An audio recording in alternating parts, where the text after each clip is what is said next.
বন্ধুরা, এই মিটারটা দেখতে পাচ্ছেন। এই মিটার আমরা প্রত্যেকটি পরিবারে ইউজ করি এবং প্রত্যেকটি বাড়িতে ইউজ করি। তো অনেকের অনেক সমস্যা হয় এই মিটার নিয়ে। তো সেটা অনেকে ভেবে পায় না যে আমি কিভাবে ঠিক করব। অনেকের প্রবলেমটা কি হয়, আমার মিটার চলছে, ঘরে লাইনও চলছে, কিন্তু ইউনিট আসছে না। তো আরও অনেক কিছু প্রবলেম হয়ে থাকে, সেটা কিভাবে ঠিক করবেন আমি আসানের মধ্যে দেখিয়ে দিচ্ছি।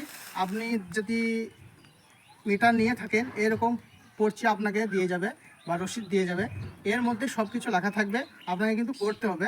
এখানে যদি দেখায় আপনাদেরকে, হোয়াটসঅ্যাপ নম্বর উপরে দেওয়া আছে এবং 2417 হেল্পলাইন কল। এই নম্বরটা আমি বলে দিচ্ছি, 19-121।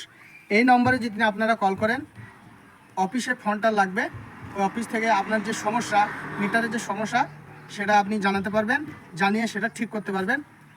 আপনাদেরকে যে ইনফরমেশনটা জানালাম, কেমন হয়েছে আশা করি কমেন্ট করে জানাবেন। Thank you.